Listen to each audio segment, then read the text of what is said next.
গাইবান্ধায় তিস্তা, যমুনা, ব্রহ্মপুত্র, ঘাঘট ও করতোয়া নদীর পানি কিছুটা কমলেও কয়েকটি পয়েন্ট ভয়াবহ ভাঙন শুরু হয়েছে। গত এক সপ্তাহে কয়েক শত বসতবাড়ি সহ আবাদি জমি নদী গর্ভে বিলীন হয়েছে। এ বিষয়ে বিস্তারিত জানাতে জেলার ফুলছড়ি উপজেলার বেড়িবাঁধ এলাকা থেকে সরাসরি যুক্ত হচ্ছেন প্রতিনিধি রবিউল ইসলাম। রবিউল ইসলাম, আপনি আমাদেরকে সেখান থেকে কি অবস্থা এই মুহূর্তে জানাবেন? জি সাদিয়া, আসলে আপনি যেমনটি বলছিলেন যে এই যে টানা যে বৃষ্টি এবং এই যে উজান থেকে নেমে আসা যে পাহাড়ি ঢল, এই পাহাড়ি ঢলে কিন্তু গত এক সপ্তাহে এই গাইবান্ধার যে যমুনা, ব্রহ্মপুত্র, তিস্তা এবং করতোয়া নদীর পানি করতোয়া নদীর পানি বিপদসীমার যদিও কিছুটা নিচে অবস্থান করছিল, কিন্তু এই যে পানি কিন্তু আসলে পর্যাপ্ত পরিমাণে বেড়েছিল এবং যার কারণে কিন্তু এই যে চর অঞ্চলগুলো, সেই চর অঞ্চলগুলো কিন্তু এই যে সেই চর অঞ্চলগুলোতে কিন্তু পর্যাপ্ত পানি হয়েছে।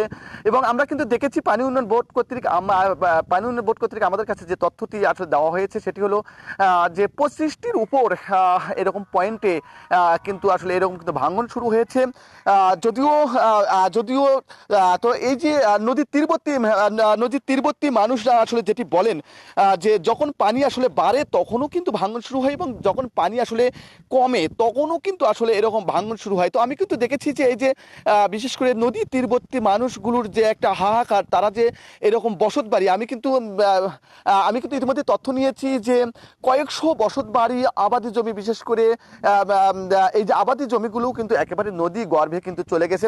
তো এই যে নদী তীরবর্তী মানুষদের যে এরকম গবাদি পশুগুলো, তাদের সেই গবাদি পশুগুলো নিয়েও কিন্তু ব্যাপকভাবে কিন্তু একটা বিপদে তারা কিন্তু রয়েছে। এই যে গো খাদ্যের যে একটা অভাব, সেটিও কিন্তু আসলে দেখা দিয়েছে। তো এই যে পানি উন্নয়ন বোর্ডের পক্ষ থেকে কিন্তু আসলে যদিও কিছু কিছু জায়গায় এরকম জিও ব্যাগ ফেলে আসলে নদী ভাঙ্গন রোধ করার চেষ্টা করা হচ্ছে, তবে স্থানীয়রা কিন্তু বলছেন যে সেটি প্রয়োজনের তুলনায় একেবারেই কম। তো এই যে এইরকম নদী ভাঙ্গন যদি আসলে অব্যাহত থাকে তাহলে কিন্তু এই যে বসত বাড়ি, মসজিদ, কবরস্থান সহ বিভিন্ন স্থাপনাগুলো কিন্তু একেবারে হুমকির মধ্যে যেগুলো রয়েছে সেগুলো কিন্তু আসলে এরকম ভেঙে যাবে।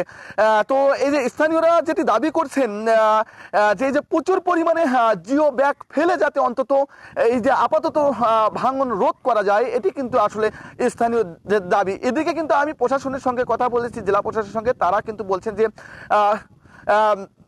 তো আসলে এই ছিল আমার কাছে গাইবান্ধার নদ নদীর পানি বৃদ্ধি এবং ভাঙন নিয়ে সবশেষ তথ্য।